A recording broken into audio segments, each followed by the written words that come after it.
Bonjour la communauté SmartWiz. Aujourd'hui, je vous retrouve pour un nouveau sondage. Je rappelle la question qui était posée la semaine dernière. Votre salarié vous met au prud'homme. Est-ce que vous savez combien ça vous coûte?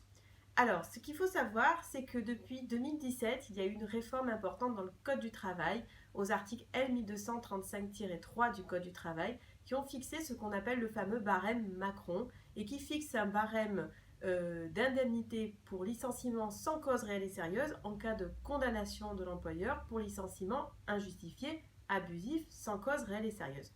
Ce barème a été largement contesté et de multiples recours se sont formés. Et la Cour de cassation s'est positionnée 5 ans plus tard, donc le 11 mai 2022, le 11 mai dernier, sur ce barème et l'a considéré comme valable.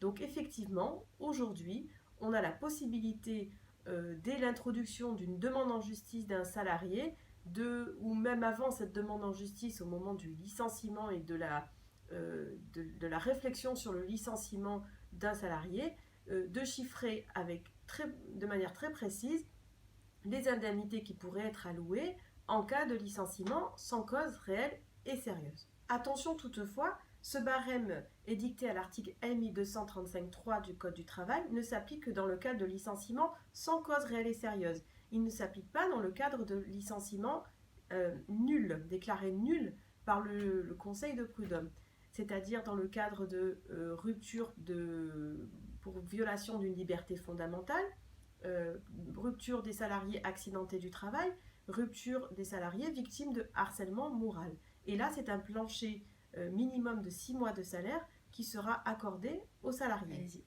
Par exemple, un salarié qui dispose d'un an d'ancienneté dans l'entreprise et qui est licencié, si son licenciement est déclaré sans cause réelle et sérieuse, par l'application du barème Macron, son indemnité pour licenciement sans cause réelle et sérieuse serait évaluée entre 1 mois minimum, 2 mois maximum. Mais si un harcèlement moral est reconnu à l'encontre de l'employeur, à ce moment-là, c'est le plancher de 6 mois qui s'appliquera. Vous l'aurez compris, si pour l'employeur, la mise en place du barème Macron apporte une certaine sécurité juridique, celle-ci doit être bien contrebalancée avec les différents risques qui existent dans l'entreprise, notamment relatifs au harcèlement moral et au fait de se conduire de manière irréprochable dans l'entreprise. Merci beaucoup et à la semaine prochaine pour un nouveau sondage.